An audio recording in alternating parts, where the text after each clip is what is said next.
So when a salesperson truly becomes a business within a business by using tier 4 marketing, what changes for them? Money, production. Uh, Really, you become a much more efficient worker. Sean has the benefit of being at my dealership at times. When you walk into my dealership, you don't see people not doing things. They are always engaged in marketing themselves, always engaged in the selling. There's not people hanging around. The fact is, the most important thing you can be doing as a salesperson is be talking to a customer in front of you. That's the most important thing you need to do, is take care of the customer in front of you. The next most important thing you need to do is get another customer in front of you. So I really try to keep it simple. Work to get somebody in front of you, and that marketing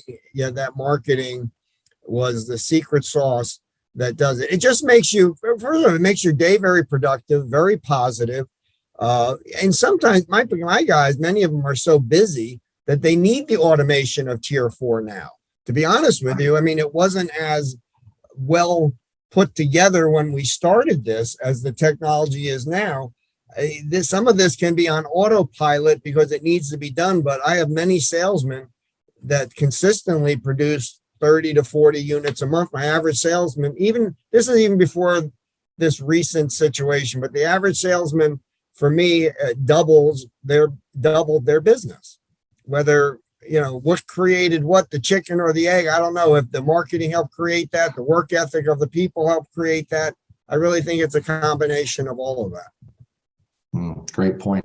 Yeah, a couple of my favorites that I've seen just results from people being consistent and using the tier 4. Melissa Justiano, when she went after the Hispanic and Puerto Rican community with her tier 4 game plan, and she was selling, she was getting dozens of extra leads per week. And then let's talk about Mark the Pie Guy with his He had 1 month where he got 20 referral sales from one customer through his referral app. Well, so think about that Mark the Pie Guy. When I heard that his brand, that's one of the things we talked about is, building a brand. Audra, the Queen of Cars, actually is a very cute brand. We have quite a few very good brand names. But my point with this is Mark the Pie Guy. When I heard about it, I'm like, Mark the Pie Guy. What the hell does that mean? All I know is he took it. He ran with it. He's been consistent with it. And people don't even call him Mark. They say, I'm here to see the pie guy. And gives out could be for future sessions, photocopies of his desk with the pies that he gives out at delivery, the bows and all that other stuff. So when you talk about a brand, he lives and breathes the brand. And we do have Lady in the Tie on the phone too. And she does also in that, she wears a tie consistently, and that's her brand. And, but my point with it is, whatever brand you pick, be true to you. That is your brand, but be consistent with it, because that's what you're selling. You're selling a brand. And remember this, guys, if you don't have a brand or you don't have something you're comfortable using, that's why we have the tier 4 coaching. That's why you've got these webinars, but that's why Chaz and Jessica are going to check in with you. And we love helping people come up with their brands. So if you want help with that, just get some coaching from Chaz and Jess on that when they reach out. Now, since we're on the topic of brands, Paul, let me ask you this. If you were building your car sales business from scratch, you just started selling cars tomorrow, how would you use tier 4 marketing? What sort of brand would you establish, and how would you use it to get more results? All right. First off, I honestly don't know what brand I would pick right now, as I would put a little bit of thought into it. And I think I would come up with a good one, but it will be something, again, you know what? This business is fun when you're talking to people. It is horrible when you have nobody to talk to. I don't know what to say about that, but I love the business. I love what I do. I hate sitting around waiting for something to happen. If I was a salesman, everything I do would be focused on networking, marketing. We have a referral program. To me, I'd rather deal with people that have a connection to me.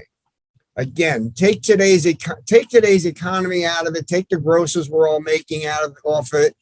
Normal come back again, and relationships will still matter, because when you're dealing with somebody that has a connection to you, now in today's world, that could be a virtual connection.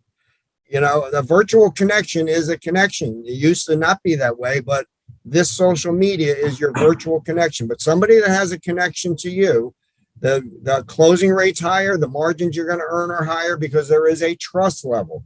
I would rather be dealing with 100% of relationship buyers versus transactional buyers, which are just price buyers. Again, we don't get a short memory. Price buyers are out there. They will be coming back to the market as soon as we have a few cars to sell, and we will. But the fact is, this is all setting the stage for, it's a perfect time to set the stage for success when this ridiculous market that we're all enjoying comes out. And who is that? That's Leanne, the approval guru. Who put that one up? Approval guru. I just threw it up there, and here's why. What you said. So Leanne and I just had our Tier 4 coaching conversation yesterday, and what we talked about was doing exactly what Paul just said. So when I asked Paul, how would you use Tier 4? He's talking about connecting with your audience, connecting with the people that you can sell cars to. So we had a convo about that, and we're literally going to send this. She has sold 776 people cars since she started selling cars with you for your dealership. So we are going to send this to every single one of those people via email, and then ask them to share it on their social media. Talk about a great idea that she came up with in our conversation.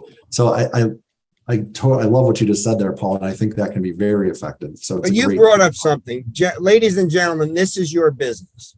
We could sit here at the top and try to force information down to you, force you to do something that you don't want to do. It will be ineffective. You have to be the motivation and the desire. You have to have the desire to earn more money, sell more cars, and be more engaged. We are here to take your ideas and help you facilitate it. That is really what this is. This should not be pushed down. This should be an execution from you through this platform to help you become more successful. But you are the engine, starting with desire. Sean, what do I say? You can't train what? Nice and desire. You cannot train nice. You are either a nice person or not. And if you're not a nice person, Roy, I see Roy sitting there. I'm only kidding. Roy's a very nice person. But if you are not a naturally nice person, the one that will truly help that customer put their plates on, even though it's not your customer, if you're really not a nice person, this really isn't the business for you, because you can get by for a while, but that eventually your true colors show. You can't train nice and you can't train desire. You come to the table with those two things.